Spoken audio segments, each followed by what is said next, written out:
सुस्वागतम. आज विक्रमशिला गुरुकुलामध्ये बालसभा इयत्ता 6वीच्या वर्गाच्या मराठी पाठ्यपुस्तकात हा पाठ आहे. या निमित्ताने ही बालसभा आयोजित केली आहे. या कार्यक्रमाचे अध्यक्ष अर्णव चव्हाण आहे. मी अर्णव चव्हाण याला विनंती करतो की त्यांनी अध्यक्षाचे स्थान स्वीकारावे. यानंतर शाळेचे मुख्याध्यापक गोपाल गाडे. मी गोपाल गाडेला विनंती करतो की त्यांनी मुख्याध्यापकाचे स्थान स्वीकारावे. यानंतर प्रमुख पाहुणे रुद्र चिंदे आहे. मी रुद्र चिंदेला विनंती करतो की त्यांनी प्रमुख पाहुण्याचे स्थान स्वीकारावे. अध्यक्ष व मुख्याध्यापक व प्रमुख पाहुणे यांना मी विनंती करतो की त्यांनी प्रतिमेचे पूजन करावे. यापुढील माझा सहकारी मित्र सुमित पावले सूत्रसंचालन करेल. मी त्याला विनंती करतो की त्यांनी सूत्रसंचालन करावे. यापुढील कार्यक्रमाचे सूत्रसंचालक मी करणार आहे. आपण या दोन थोर व्यक्तीचे त्यांचे विचार, त्यांचे कार्य, त्यांच्या जीवनातील काय प्रसंग याबाबत ऐकूया. दुर्गाराज दानोरे आपले विचार मांडेल. सन्माननीय व्यासपीठावरील बसलेले माझ्या बालमित्रांनो, मी तुम्हाला महात्मा फुले यांच्या कार्याबद्दल 2 शब्द बोलणार आहे. मुलीसाठी शाळा सुरू करताना महात्मा फुले यांना अतोनात कष्ट सहन करावे लागले, पण तरी ते आपल्या विचारापासून डगमगले नाहीत. त्याच्या या प्रयत्नामुळे आज स्त्रियांसाठी शिक्षणाचे दरवाजे खुले झाले आहेत. धन्यवाद दुर्गाराज. यानंतर विश्वास पोटे आपले विचार मांडेल. सन्माननीय व्यासपीठ आणि माझ्या मित्रमैत्रिणींनो, सर्वांना माझा नमस्कार. मी आज आपणासमोर महात्मा ज्योतिबा फुले यांच्याविषयी जे काही 2 शब्द सांगणार आहे ते तुम्ही शांत चित्तेने ऐका, ही माझी नम्र विनंती. महात्मा ज्योतिबा फुले थोर समाजसुधारक होते. त्यांनी सत्यशोध समाजाची स्थापना केली. 1851 मध्ये मुलींसाठी शाळा काढली. आपली पत्नी सावित्रीबाईला शिकून शिक्षका बनवले. कष्टकरी लोकांना शिक्षण मिळाले पाहिजे, त्याशिवाय देशाचा विकास होणार नाही. त्यासाठी त्यांनी अतोनात कष्ट सहन करावे लागले. अशा महान सुधारकाचा 27 नोव्हेंबर 1849 रोजी मृत्यू झाला. एवढे बोलून मी माझे 2 शब्द. यानंतर अभिजित आपले विचार मांडेल.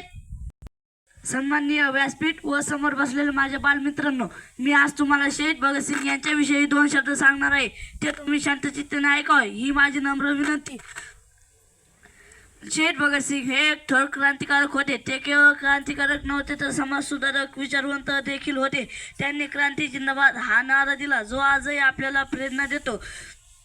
त्यांनी व त्यांच्या साथीदारांनी ब्रिटिश सरकारला आव्हान केले आणि सर्वांना एकत्रित यावे याचे आव्हान दिले. यानंतर चैतन्य नांद्रे आपले विचार मांडेल. सन्मान्य व्यासपीठावर आयोजित दिनाचे कार्यक्रमाचे अध्यक्ष व माझ्या बालमित्रांनो, मी आज तुम्हाला काही महात्मा ज्योतिबा फुले यांच्याविषयी सांगणार आहे. ते तुम्ही चित्तपणे ऐकून घ्या, ही माझी नम्र विनंती. महात्मा ज्योतिबा फुले यांना आपण महात्मा म्हणून कारण त्यांनी समाजासाठी, देशासाठी प्रचंड कार्य केले. संशोधक समाजाची स्थापना केली व विधवा युवा प्रोत्साहन दिले. सर्वांना शिकवल्या तळमळ्यावर धरले. एवढे बोलून 2 शब्द संपवतो. जय. यानंतर समर्थ कवले आपले विचार मांडेल. सन्माननीय व्यासपीठ आणि येथे जमलेल्या माझ्या सर्व वर्गमित्रांनो, आज मी तुम्हाला छत्रपती शिवाजी महाराज यांच्याविषयी 2 शब्द सांगणार आहे. ते तुम्ही शांत चित्तेने ऐकावे, अशी मी तुम्हाला विनंती करतो. छत्रपती शिवाजी महाराज यांचा जन्म 19 फेब्रुवारी 1630 रोजी शिवनेरी किल्ल्यावर झाला. त्यांच्या लहानपणापासून त्यांच्यावर संस्कार त्यांची आई जिजामाता यांनी केले. ते मोठे होऊन त्यांनी स्वराज्य निर्माण करणे असे त्यांची आई जिजामाता यांना सांगितले. त्यांनी स्वराज्याची शपथ घेतली. मरेपर्यंत स्वराज्य निर्माण करणे असे आपल्या आई जिजामाता यांना सांगितले. जय हिंद. यानंतर कार्यक्रमाचे अध्यक्ष आपले विचार मांडेल. मित्रांनो, मला अध्यक्षपद दिल्याबद्दल सर्वप्रथम मी आपल्याला धन्यवाद करतो.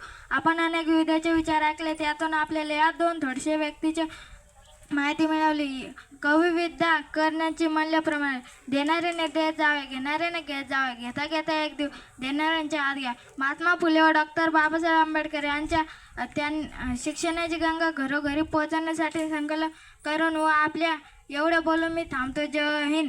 तर मुख्याध्यापक आपले विचार मांडेल.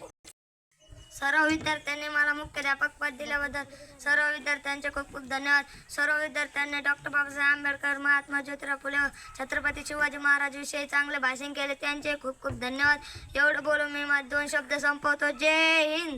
प्रमुख पाहुणे आपले विचार मांडेल. सर्वांनी चांगले भाषण केले, याबद्दल सर्वांचे खूप खूप आभार. आभार प्रदर्शन घेऊन येत आहे सोहम पालवे.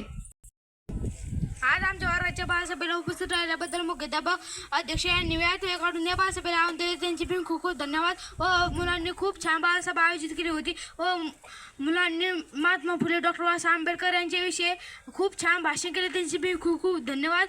व अध्यक्षाच्या वतीनं हा कार्यक्रम संपला असे मी जाहीर करतो. धन्यवाद.